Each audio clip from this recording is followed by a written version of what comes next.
Drapeau haut.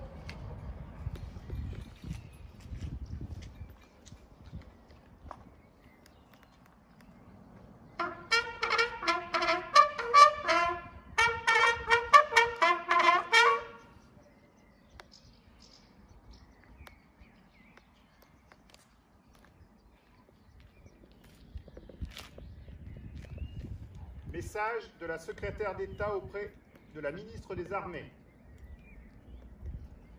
Je m'apparaissais à moi-même, seul et démuni de tout, comme un homme au bord d'un océan qu'il prétendait franchir à la nage.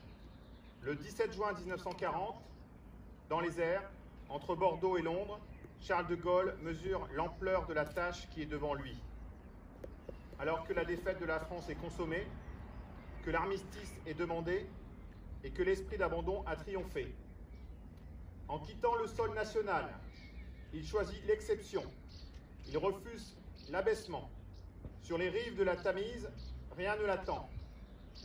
Ni troupes, ni armes, ni navires, ni avions. En France, aucune organisation ne s'apprête à soutenir son action. Tout est à bâtir. Le Royaume-Uni offre à ce naufragé de la désolation la première de ses armes, les ondes de la BBC. Dans la matinée du 18 juin 1940, le général de Gaulle rédige des mots qui font corps avec notre histoire.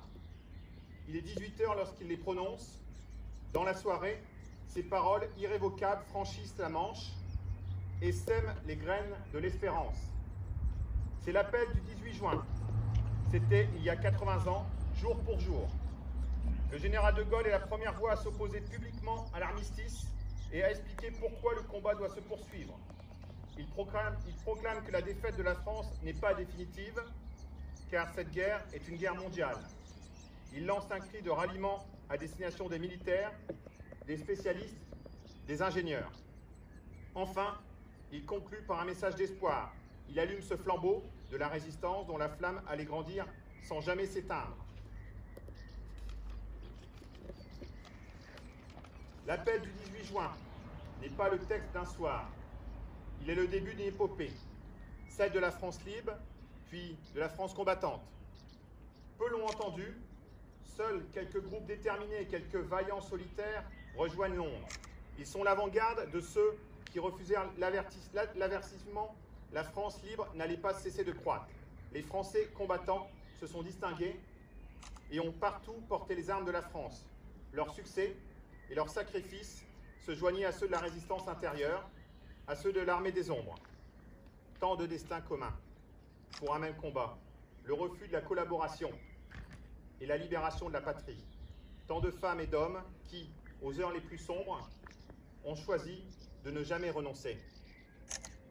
De Gaulle n'entendait pas seulement remettre des Français dans la guerre, mais bien y maintenir la France. En construisant une armée française, en organisant un gouvernement, il préparait au jour de la victoire la place de notre pays à la table des vainqueurs et le retour de la République. En cette année dédiée au général de Gaulle, nous nous souvenons de la force de son message. Cet héritage demeure, et plus que jamais, l'homme du 18 juin constitue un élément de notre consensus national et une part de notre identité collective. Le 18 juin, c'est le commencement de la France libre, puis de la France combattante et des premiers compagnons de la libération. 1038 personnes, 5 communes et 18 unités combattantes ont été nommées compagnons de la libération, car elles se sont signalées dans l'œuvre de libération de la France. Au premier rang desquels, Jean Moulin, préfet à Chartres, nommé sous le Front populaire. Pour ne pas trahir son pays en signant un document, Jean Moulin tentera de se suicider après avoir été torturé par les nazis en juin 1940. Jean Moulin écrit alors à sa famille « Mon pauvre département est mutilé et saignant de toutes parts, rien n'a épargné la population civile. Si les Allemands, ils sont capables de tout, me faisaient dire des choses contraires à l'honneur, vous savez déjà que cela n'est pas vrai. » Il ne s'était pas trompé. Le 17 juin 1940, Jean Moulin refuse, malgré les coups et la torture, de signer un document que lui soumettent les autorités allemandes, accusant les tirailleurs sénégalais de l'armée française d'actes de barbarie sur des civils. Ramené à Chartres, il est enfermé dans la conciergerie de l'hôpital et pour ne pas céder, pour sauver son honneur et l'honneur de l'armée française, Il se coupe la gorge avec un débris de verre. Écrit le ministère de l'Intérieur. Il échappe à la mort par miracle. C'est la date du premier acte de résistance de Jean Moulin, le 17 juin 1940. Il rejoindra par la suite le général de Gaulle. L'appel du 18 juin du général de Gaulle rassemblera des hommes et des femmes, venus d'horizons différents, mais tous se distinguant par un courage exceptionnel dans la libération de la France et un amour de la patrie commun.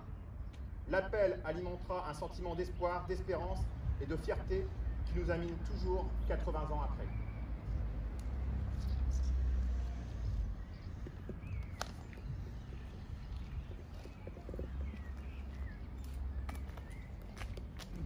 Proche et lointain, c'était hier. Hier, un an après ce que les historiens ont appelé, à mon avis à tort, la drôle de guerre, parce qu'une guerre n'est jamais drôle. En tout cas, un an après que les ennemis d'hier se soient regardés, laissant à la fois les nazis augmenter leur capacité militaire, tandis qu'en France, on s'est forcé, pas très loin d'ici, dans la forêt de Saint-Michel, au carrefour de l'Étoile, de conforter les blocos de cette ligne Maginot devenue rapidement inutile. Ces futiles fantômes, aujourd'hui figés dans leurs habits de béton. Les troupes ennemies vont en 2 jours envahir les Pays-Bas, la Belgique et puis la France. C'était hier. Nos arrière-grands-parents, nos grands-parents vont quitter à la fois leur maison, leur territoire, pour fuir à nouveau, après la Première Guerre mondiale, nos communes, nos villes, leurs foyers. Et puis, il y a l'histoire. Je différencie souvent le devoir de mémoire du devoir d'histoire. Le devoir de mémoire renvoie à la commémoration, parfois à l'émotion, en tout cas au souvenir, alors que l'histoire, elle, est objective et rationnelle. Mais aujourd'hui, la mémoire et l'histoire se retrouvent pour évoquer à la fois, bien évidemment, le 18 juin, mais également les jours qui ont précédé, comme votre mère l'a rappelé, avec l'honneur de ce pays, de Jean Moulin, chargé par le général de Gaulle de fédérer l'ensemble des réseaux nombreux et divers de résistance. Parce que depuis le 18 juin, résistance s'écrit avec un R majuscule. Et auparavant, le 16 juin, Paul Reynaud, qui était à l'époque président du Conseil, Paul Reynaud, qui fut un républicain, celui qui aura aussi contribué à ancrer de Gaulle dans la République, Paul Reynaud préfère démissionner plutôt que de se couvrir de honte. Parce qu'il le sait que Pétain, Laval, Végan et quelques autres ont déjà décidé de signer l'armistice et d'entrer en collaboration. Le général de Gaulle va partir pour Londres. Sa voix, à l'époque méconnue, va dépasser largement les frontières.